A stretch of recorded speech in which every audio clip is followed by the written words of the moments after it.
Yeah, they're always doing things we don't like.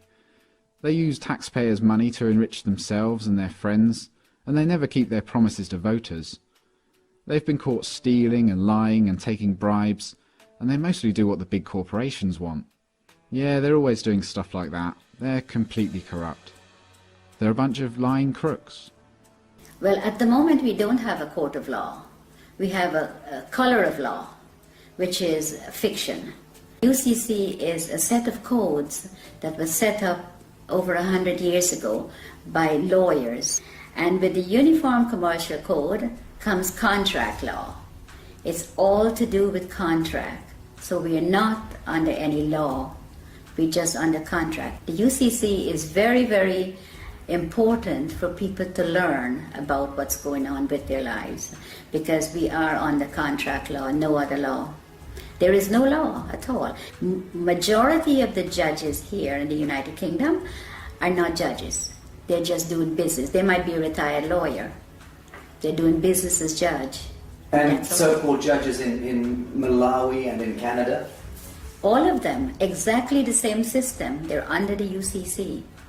When you buy a car, you are invited to defraud yourself by then handing it over to the Crown of the state, unwittingly. Yes, because it's fraud, and they're committing this fraud, and they're not letting you know what they're doing. They make millions, hundreds of millions. The highway belongs to us. They says you have to pay to drive on the road. You don't. The DVLA is just a corporation set up by the Crown. All these corporations are set up by the Crown. The only reason to have a license when you drive a car is if you're doing taxi service or doing it for business. But if you're driving for your personal use, going to work, going to the market, take your family out, going on vacation, that you don't require a license. There is no law that requires No. you. You can move about the surface of the earth unmolested. Yes. That's law. That is the law, yes, that is the law, but that's not what they're But telling these you. fictions, these costumes, these people wielding batons and guns and tasers, they've somehow been given license by the government to apprehend you, arbitrarily stop and search you, terrorize you, rip you out of your vehicle. Who gave the traffic enforcement officers the right to stop and apprehend people going about their God-given business? Corporate police. If you call a police officer and you know whose side they're on, if you call a police officer and the bailiff is at your door, they will tell you they cannot come because it's a civil matter. But if the bailiff calls them, they will come. That means that they're not working for you, period. They're working for the parent corporation. They're working for the corporation, yes. They're corporate police. How many of the police do you think know this and understand this distinction? I think 90%. Do you really? I do. I do. In the United States and in... And here, yes. Yes, 90% of the police know they're not. They're corporate police. The court systems, the justice system, the policing system, all of these systems are designed to commercialize human beings, harvest them monetarily. Yes. Right. The average human being would, if they understood this, would utterly reject this system. Of course. If they understood it. Of course. But of course most people are completely indentured to it, Yes. are mind controlled, Yes.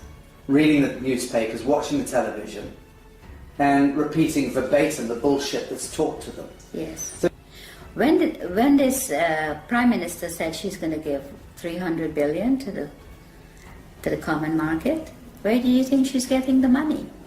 Not from your wages that you pay taxes on. That's a different set of money. She gets it from your trust fund, from your birth certificate. That's where they get the money to build the roads and do everything you could think of. what do you think it would be the median value of the average 50-year-old by the time they turn 50 in the United States? What is being traded? I would say In NA. I would say maybe $1 billion, over $1 billion. Right. We have gold.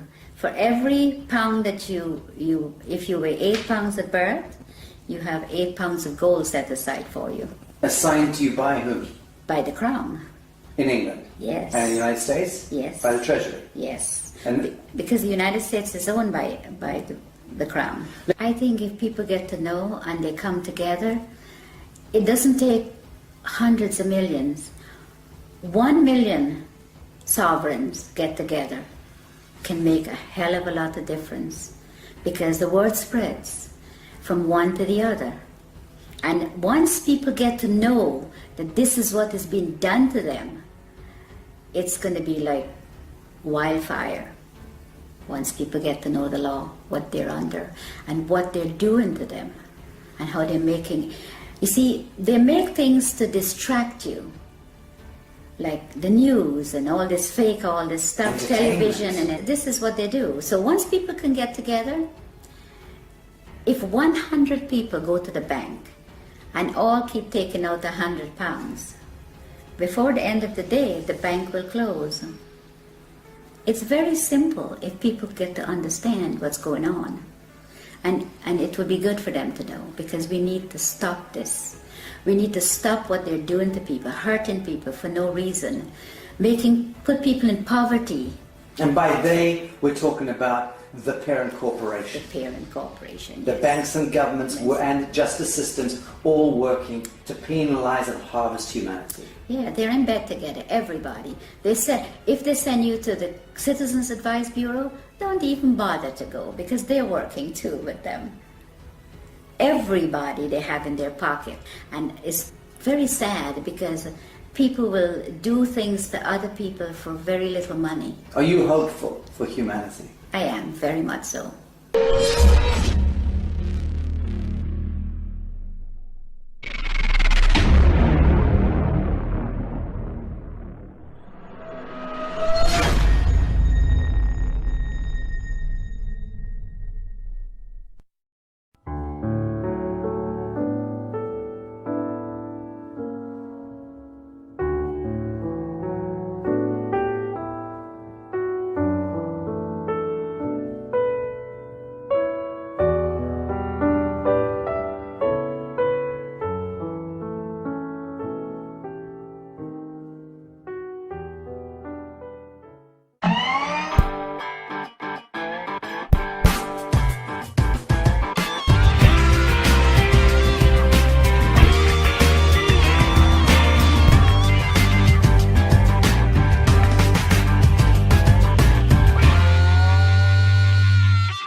Talk to us about the straw man. What exactly is the straw man?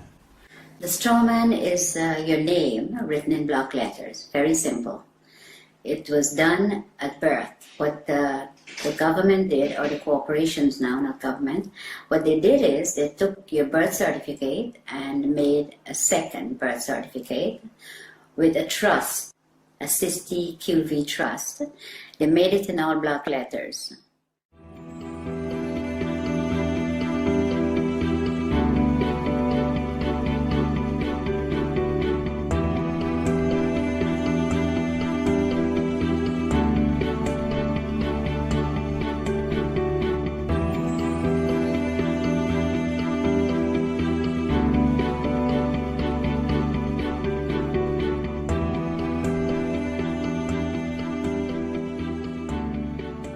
And for them to interact with you, they have to interact with you as a fiction, because they're all corporations. Corporation cannot interact with real people.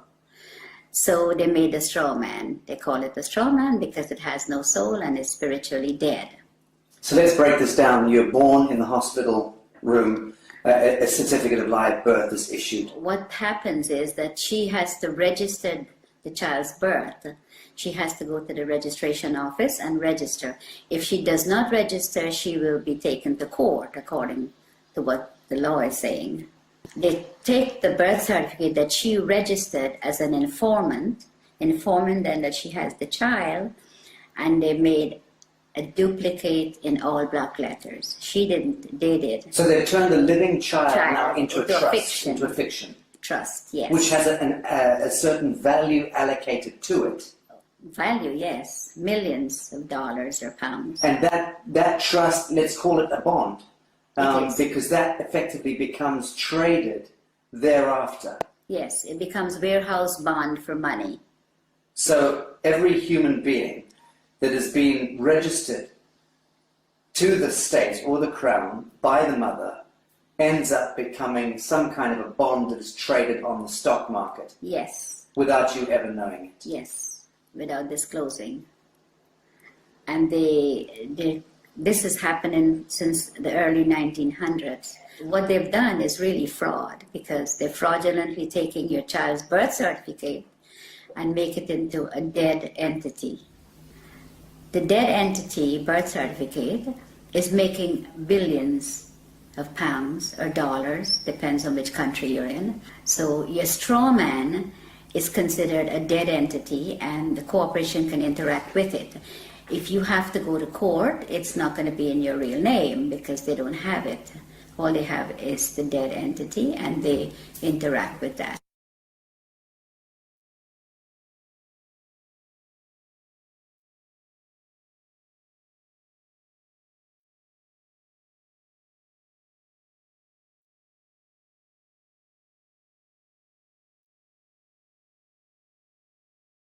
So who is reaping the rewards of the value of your bond as it's being traded? I would say the Federal Reserve, which belongs to the royal family, and the HMRC, IRS, these are the people where your money goes once you are registered. The mother register you, that's where the money goes, to them. Okay, let's talk about the difference between your signature and your autograph. Okay, a signature is under the UCC, which is the fiction, the straw man. Your autograph is the real person. So if you go up to a movie star and says, "Can I have your autograph?" You never say, "Can I have your signature?" It's always autograph because you have flesh and blood. Signature is what you're signing every time they can go into your account and take money. And every time you do sign a piece of paper, you can bet that that signature of yours is being monetized, securitized. It is. By the banks, by everybody that you, wherever you sign, credit cards, everything that you sign, they're getting funds off your trust fund from that birth certificate. Okay, so fees and all sorts of things, and invisible costs are being discharged against your birth bond in that sense? Yes. Without you ever knowing about it? Without you ever knowing about it, yes. It was never disclosed to you.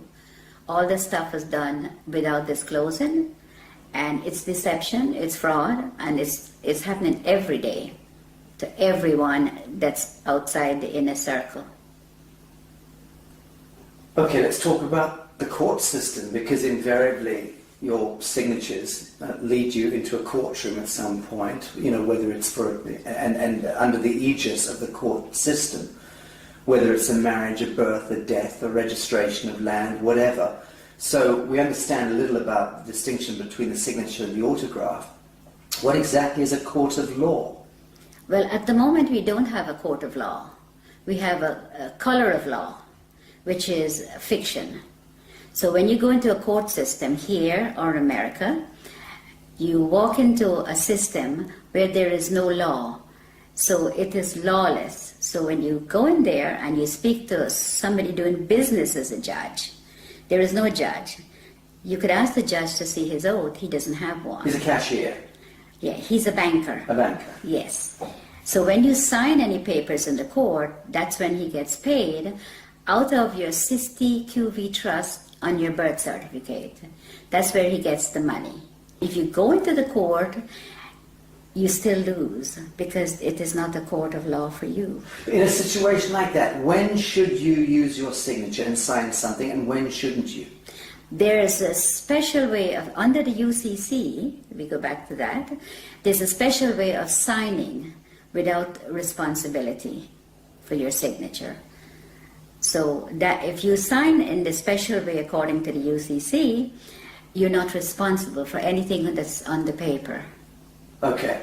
Now, for the layman, describe UCC. What are we talking about? Okay. What is the UCC? The UCC is a set of codes that was set up over 100 years ago by lawyers. And with the Uniform Commercial Code comes contract law. It's all to do with contract. So we are not under any law. We're just under contract. Someone could call you up and says, "Oh, would you like the contract with me to get TV license or to get something?"